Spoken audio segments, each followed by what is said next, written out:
life, there's duality in life. You got positive and negative things, good and not so good things coming at your way every day. It's all about perception, though.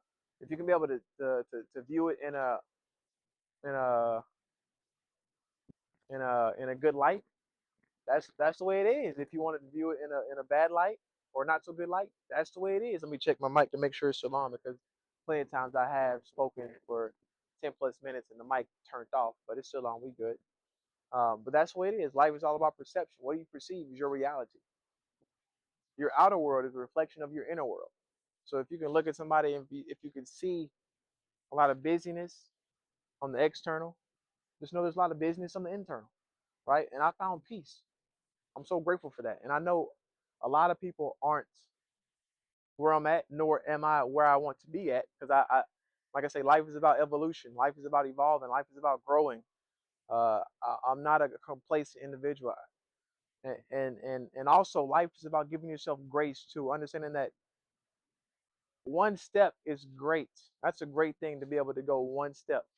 A lot of times we see this ladder and we're like, dang, how can I get to the top of this ladder here? This mountaintop is so high. Just keep climbing day by day, keep chipping away, and understanding that we will stumble backwards every now and then. That's life. But guess what? We have the ability to see it, see where we stepped at. Now we can step somewhere else and keep on going, because there there is no such thing as failure, in my opinion. I don't believe there's no such thing as failure unless you mentally believe it, because we still, as a human race, are trying to figure out what the purpose of life is. And the purpose of life is your own perspective, right? Everyone has their own perspective of what the purpose of life is, and my belief is that we're all were meant to evolve, experience life. Like, I want to experience every continent. I want to travel and add more depth to my mind of different places, see how different people live, to have communionship with other individuals, because we all are one at the end of the day. We all are human. That's only one race, right? Man made these subcategories where you have, black, white, Indian, um, Ecuadorian, African, right? All these are subcategories. LGBTQ, Black Lives, unions for workplace. All these are subcategories.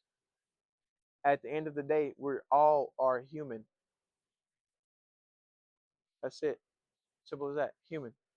It's the systems that's at place. Sometimes we forget that we all are the same, even though we're trying to make a point to this one thing that we want to be noticed.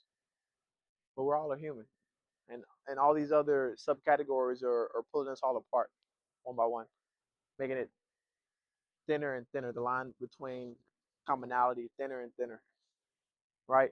But until we all realize that as a collective, that we all are one, and really, there's a lot of there's only, like I said, the elites that are already up there. They don't want us to come together, in my opinion, because as humans, we have the power. As the people, the mass, we have the power. We just were able to give it to. Now it's time for us to take it back.